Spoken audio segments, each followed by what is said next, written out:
Hello guys, so in today's video we're going to be going over the three different types of Switch, or Nintendo Switch in other words, before the new V2 or whatever comes out within the next year or two.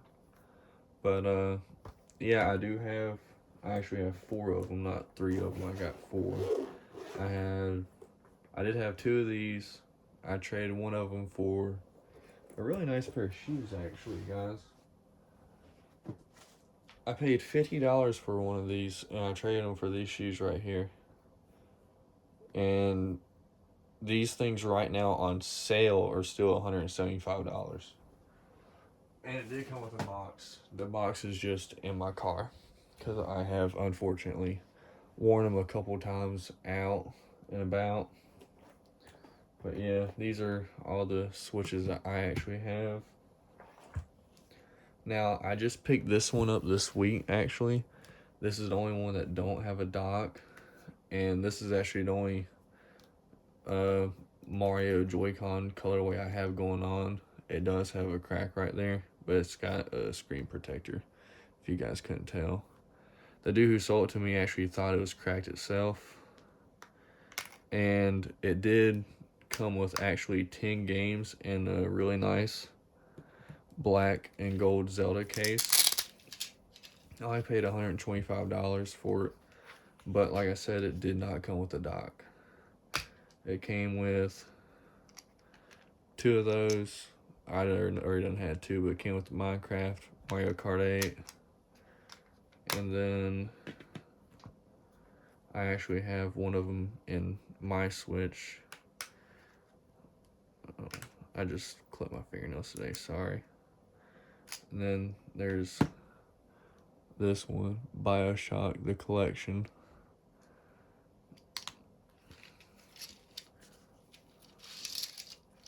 And I put the rest of them in this little baggie because I didn't want to open the other bag that I do got. And then it came with Zelda Breath of the Wild. Now I have two of these also. Crash Insane Trilogy. Borderlands Game of the Year Edition. Mortal Kombat. Civilization was at 4 or 6. Super Smash Bros. Ultimate. Now I have two of those also. And then I already previously had that one. And then it came with Pokemon Sword. Then I also previously had that one. So it came with all these games besides four of them. So yeah, I was easily willing to spend $125 for it, even if it didn't have a dock at the time. The dude said that he does have it, he just don't know where it's at, so we'll see if he gets it to me or not. He also has a controller somewhere, but we'll, like I said, we'll see where that goes. And this does actually cut on too. He did factory reset it before he gave it to me.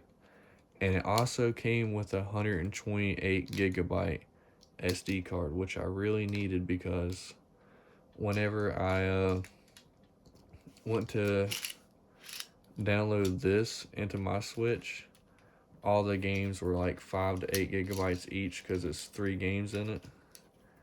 And I needed more space, and I didn't have it because I already have,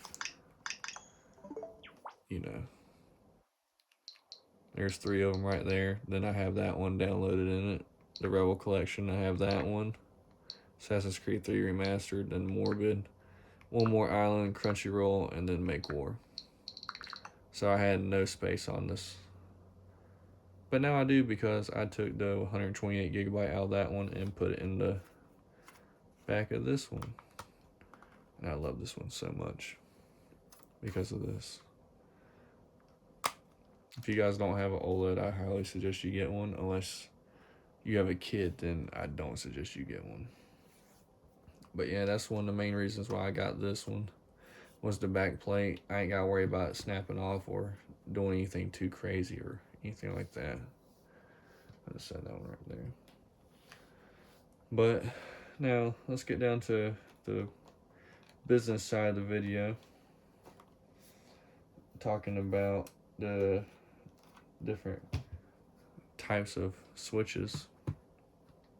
So the differences between all of them is obviously the light is one piece. It does not come apart. The Joy-Cons are built in.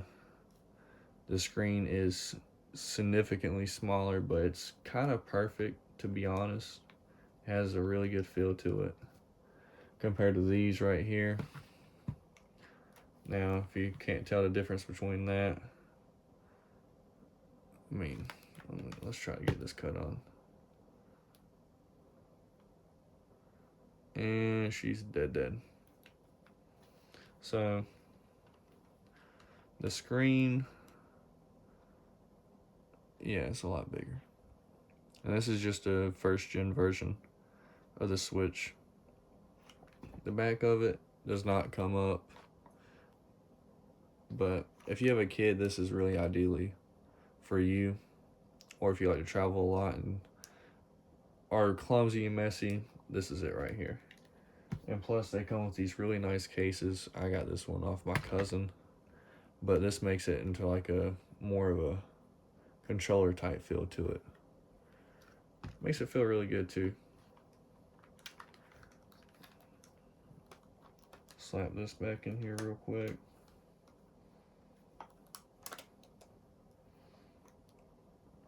But yeah, that's the Switch Lite. And then compared to the OLED, I mean, you can see. I'm not even going to try comparing that one because here in a second you'll see why. So, the main couple differences that I'm going to go over is, for one, the buttons right here. As you can see, the power button is kind of indented for your finger, so it kind of fits really nice and really perfect.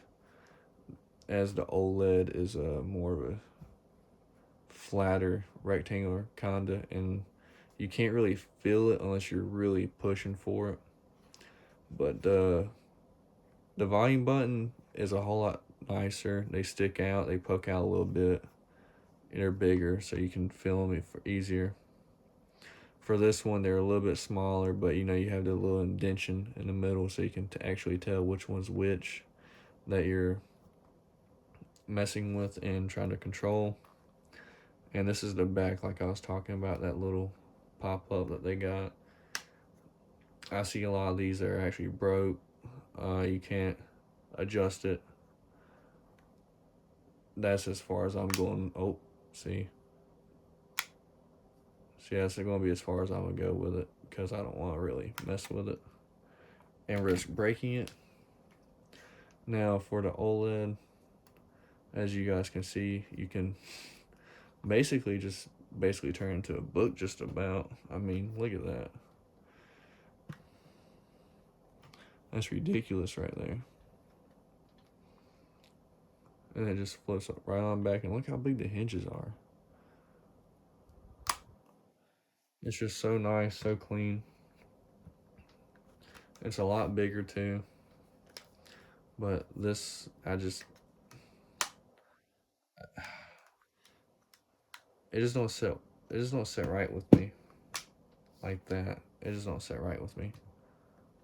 It's just too many factors can play into this breaking and being done for good, you know? Now, time for the other part I was wanting to get into. Now, for these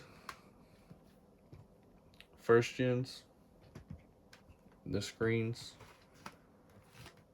is what the big difference is. Now, the Joy-Cons, I believe they all are interchangeable, if I'm not mistaken.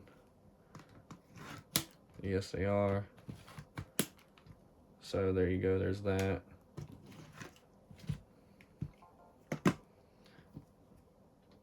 Now, key differences between these, besides what I just went over.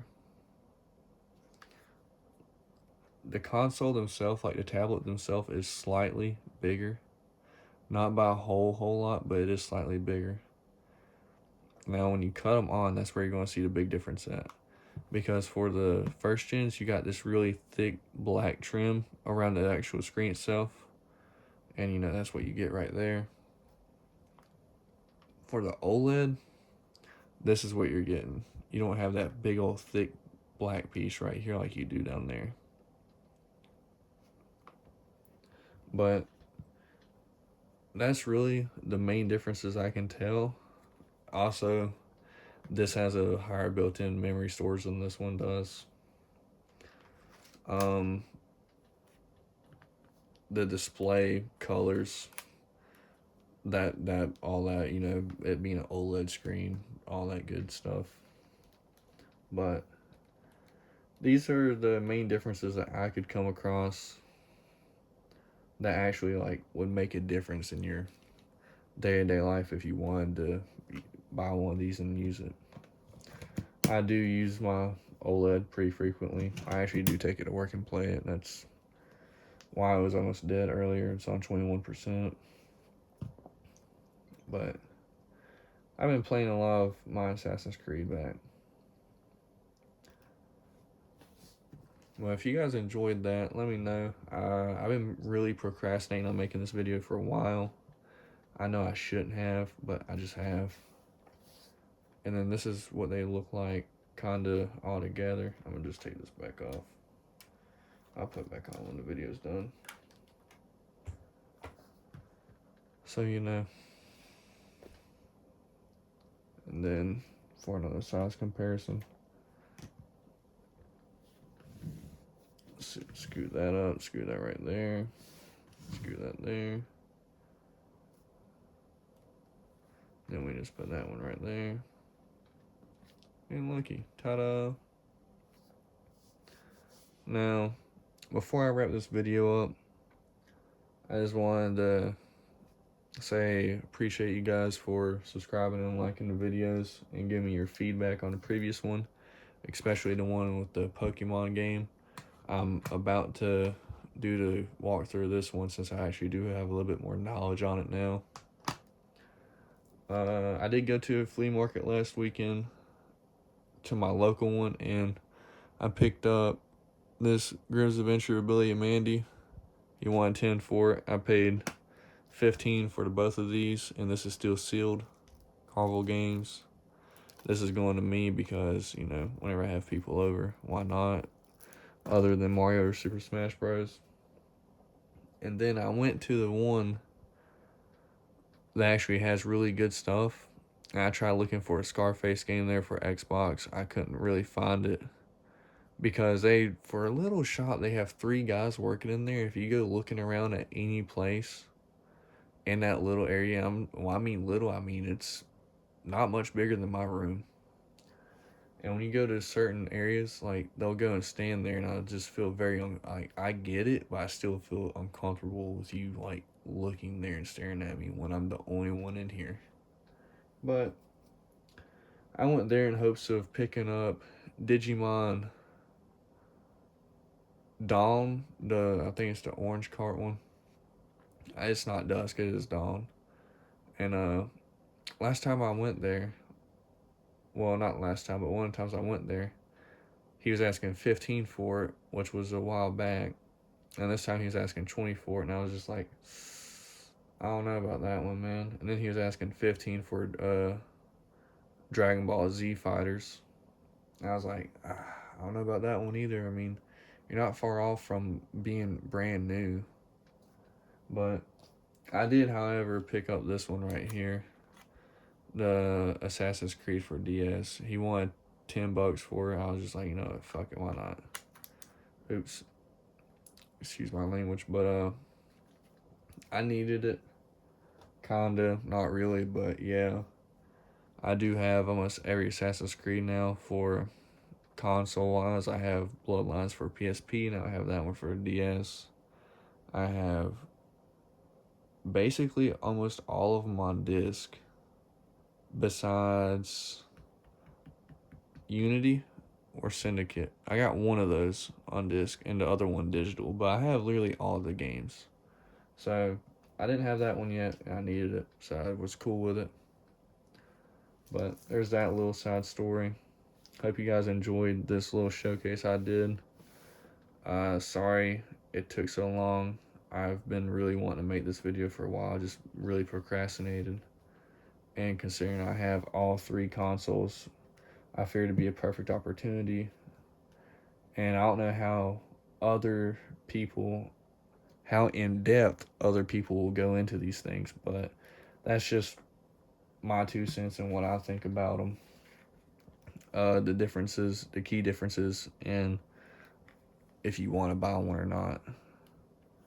But other than that, guys, if you enjoyed the video, please leave a like, comment what you guys think, and please subscribe. Let's try to get 200. We've been doing really good about subscribers here lately and getting likes on the channel and commenting. You guys really did teach me a lot about that Pokemon game. I was very shocked that you could even hack or mod something that old. But yeah, until next time, have a good one.